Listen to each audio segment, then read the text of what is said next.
안녕하세요. 저번 지코의 괴짜편에 이어 돌아온 매먼TV입니다. 이번에 분석할 그룹은 바로 2022년에 걸즈 플래닛으로 데뷔한 케플러입니다. 미니 3집으로 돌아왔다고 해서 저희 매먼TV가 분석 한번 해봤습니다.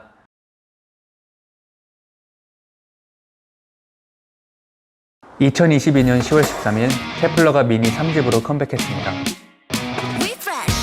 같은 해 6월 20일 미니 2집으로 활동한 지 약 4개월 만에 컴백이자 9월 7일 일본 데뷔 싱글을 발매한 지 겨우 1개월 만에 컴백입니다.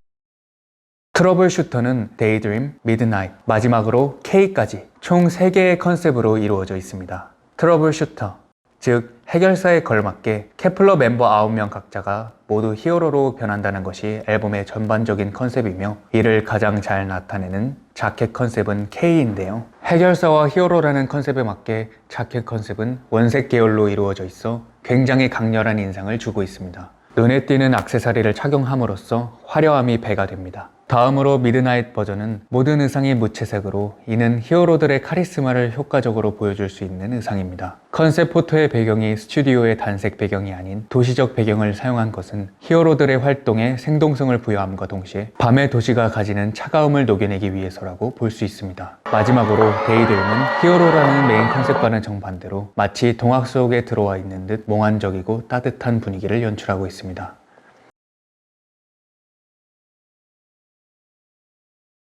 컨셉과 연관되는 내용이라 음악적인 내용보다 먼저 다루고자 하는데요. 뮤비에서 지속적으로 보이는 것은 각 멤버가 항상 같은 자켓을 입고 있으며 멤버마다 특징적인 소품과 공간이 부여된다는 것입니다. 예를 들어 멤버 강에서는 항상 데이드림 의상을 입고 있으며 포크와 칼을 들고 있고, 멤버 션 샤우팅은 미드나잇 의상을 입고 있으며 무술 도장에 위치해 있습니다. 멤버 김다현은 K 의상을 입고 있으며 핑크색 돌격소총을 들고 있는 것을 볼 수 있습니다. 이러한 의상과 소품, 스테이지의 통일성은 일련의 스토리를 구성하는 강한 요소이며, 이는 관객에게 뮤직비디오를 감상하는 재미와 흥미로 작용합니다. 사실 케플러는 뮤직비디오와의 연관성을 구축했다든지 이전 앨범과 연관지어 흥미를 유발할 세계관 등이 없기 때문에 이러한 뮤비 속 흥미 요소는 필연적이라고 해도 과언이 아닙니다. 추가적으로 근무씬에서의 연출적인 부분이 눈에 띄는데요. 안무와 음악적 특징점에 따라 카메라의 앵글이나 프레임이 자주 바뀝니다. 이는 군무의 역동성을 증가시켜 흥미진진함을 배가시키는데요. 조금은 변칙적이라고 평가될 만한 요소는 전체적인 춤, 동선과 구성을 보여야 할 군무씬에서 타이트한 샷 사이즈를 자주 사용했다는 것입니다. 이는 히어로들의 표정과 감정에 집중하기를 요구하는 것이라고 볼 수 있습니다. 또한 히어로들 각각이 액션을 취할 때 색상 채널을 사용해 역동적으로 연출한 것 또한 주목할 만한 요소입니다. 뮤직비디오의 마지막 장면은 히어로 9명 전부의 핸드폰에 K라는 글자가 있는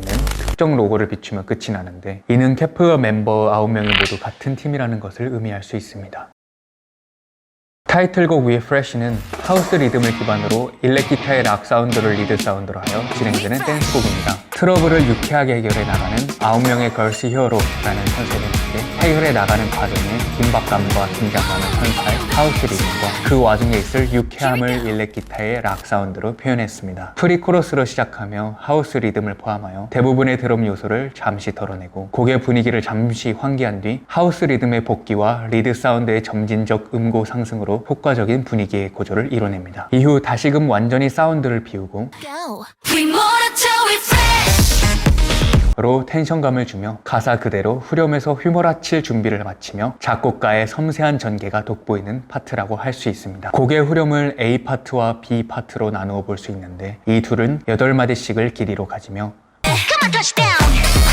파트를 기점으로 나뉩니다. A와 B의 차이점은 리드 악기인 일렉 기타의 사운드의 존재감이라 할 수 있는데요. A 파트의 일렉 기타 사운드는 상대적으로 낮은 음역대를 가지고 있으며 이로 인해 존재감이 축소되는 반면 B는 상대적으로 높은 음역대를 가지고 있습니다. 이렇게 대비되는 곡의 전개상 구성은 음악적 대비를 느끼게 해주며, 그뿐만 아니라 B 파트의 더욱 고조된 리듬과 존재감 넘치는 일렉 기타 사운드는 A 파트에 비해 더 격렬해질 퍼포먼스에 대한 정당성을 부여합니다. 댄스 브레이크를 포함해서 긴 브릿지 파트를 가지고 있는데요. 흥미로운 것은 댄스 브레이크의 안무의 강도가 후렴보다 세지 않고 선이 강조되는 안무들로 채웠다는 것입니다. 통상적으로 댄스 브레이크에 더 큰 힘이 들어가는 것과 대비됩니다. 워낙 이미 후렴에서 동작의 크기가 크고 격렬한 동작을 하고 있기 때문에 그러한 것으로 풀이가 됩니다.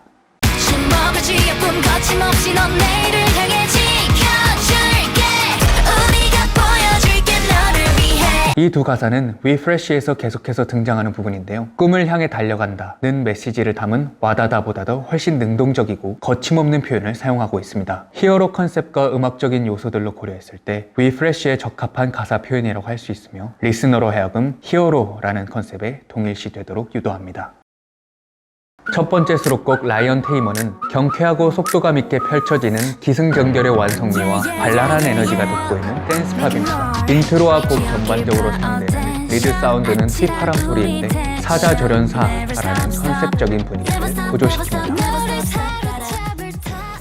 두 번째 수록곡 다운타운은 굉장히 그루비한 리듬과 그러한 가창이 어우러진 미디엄 팝 장르의 곡입니다. 답답한 교차로 자극이 피곤해 좀 지루해 빵빵빵거리며 자꾸만 참견해 traffic 그리고 미안하게 됐어 끼어들지 마 등 가사는 곡의 길이라는 공간성을 부여합니다. 이는 케플러가 진행하고 있는 길에 대한 직유이기도 한데요. 어디로 가게 될지 모르는 길이지만 누구도 이 길을 가는 그들을 막지 못한다는 강한 의지의 표현이라고 해석됩니다. 세 번째 수록곡 Dreams. 이 곡은 트러블 슈터 컴백 전 진행되었던 팬미팅에서 선공개된 곡으로 신스 아르페지오와 스트링 등으로 몽환적인 멜로디 라인을 구축한 미디엄 얼반 팝 장르 곡입니다. 케플러가 한 번도 시도해보지 않은 몽환이라는 음악적 분위기와 마찬가지고 지금까지 케플러가 시도하지 않았던 얼반이라는 장르까지 더해져 케플러의 새로운 매력을 느낄 수 있는 곡이기도 합니다.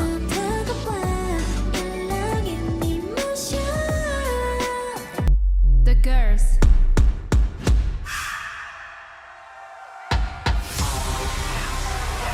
마지막으로 The Girls Can't Turn Me Down은 컴백 전쟁 퀸덤 2 파이널 무대로 선보였던 곡을 트러블 슈터의 마지막 곡으로 수록했습니다. 흐름에서의 신스 사운드와 반복적으로 등장하는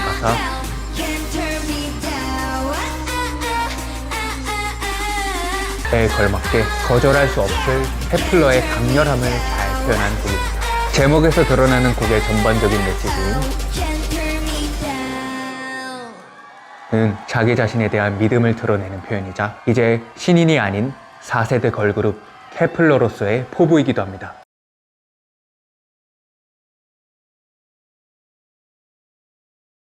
히어로라는 컨셉으로 대중들과 팬들을 설득했던 케플러의 미니 3집 트러블 슈터. 단단한 하우스 리듬과 강렬한 일렉 기타의 리듬 사운드의 조화로서 풀어낸 케플러의 히어로 이야기는 케플러만의 에너지를 담은 퍼포먼스와 어우러져 완성되었습니다.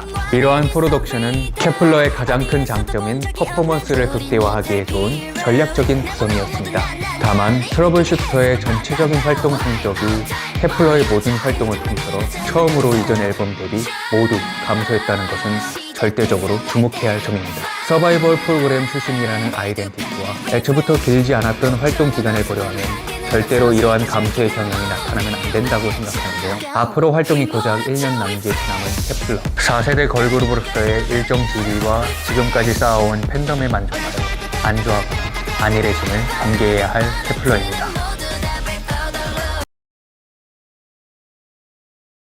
엠넷 서바이벌 프로그램을 통해 데뷔해 이제는 신인이 아닌 어엿한 4세대 걸그룹이 된 케플러의 앞으로의 남은 활동을 응원하며 이번 영상은 마치겠습니다. 다음 분안에도 기대해 주시고 재밌게 보셨다면 레몬TV 좋아요, 구독 눌러주세요. 그럼 안녕!